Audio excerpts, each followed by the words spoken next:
This as well. When you're younger and you're learning about the world and stuff, you used to look at daisies and dandelions and all these weeds, right? And you used to think they were beautiful. You thought dandelions were beautiful before you thought roses were cool, right? Yeah. You start with the weeds first. So this poem is called Politics of the Pansies. I've been thinking back about places I've visited and I've got this one estate in mind. It's the first time I realised that hood mentality is just a state of mind. Nobody there really cares about the daily grind as long as they're smoking on their daily grind. Dandelions grow in the gardens where there could have been roses. You could have heard the birds if it weren't for the mopeds. Could have had progress if it weren't for the posers, but that's the difference between dandelions and roses. It's a bit like people. You see, for a rose to grow it needs care and love, but dandelions grow up around hoes and thugs. They grow up through the pavements in our inner cities. When I was younger, I used to look down and think they were pretty, but as I got older, I started looking down on them with pity.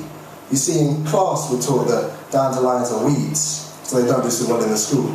Their aesthetic appearance is the only reason we consider them fools, but they hear this too, so they stop following the rules. You always hear them say, if they don't respect me, then why should I respect them? Just because I look different doesn't mean I'm not as good as any of these rose-tipped man then. I still got value and I still got flowers, so why don't you allow this? Because not looking at the bigger picture is just plain cowardice. If you smoothed out the pavements and funded urban development, I'd look just like the roses and you feel far less benevolent. Now the roses look down on the dandelions. They laugh. They call them silly.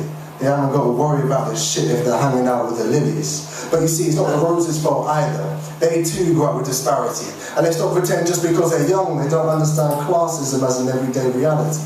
They grow up in the suburbs and the gardens, and most of them are just younger clippings of their mothers and fathers. They grow up right next to them in their picket fence paradise, and have people looking down, admiring them most of their life. Back on the estate, now the government gives the dandelions drugs and pesticides, believing that's where society's problems reside. And the dandelions rarely open their eyes, they just sniff up the nutrients from the pills in their lines. The dandelions have to grow up quickly, and it's not because they're driven. They're just dealing with a harsh situation which they've been given. And many of them have to grow up alone, and it's really hard to see from where their seeds are sown, which is kind of the same as kids growing up in broken homes. Though they are the same as the roses, just looking for the light, just born too close to the road. Though if they're born too close to the picket fences, they're more likely to get picked. Too close to the road, they're more likely to get nicked. Doesn't matter where they are though, they're more likely to get kicked, so most of them look pretty battered and bruised by age 26. You don't have to be a professional botanist to realise that the problem with our pseudo-populace is getting so bad to shock that nobody's stopping this. Maybe even our politicians get off on this, looking down at the people with the wrong end of the binoculars. The issue is, the beauty of the flower is how we determine worth, but we never stop to think about the quality of the earth. Thank you.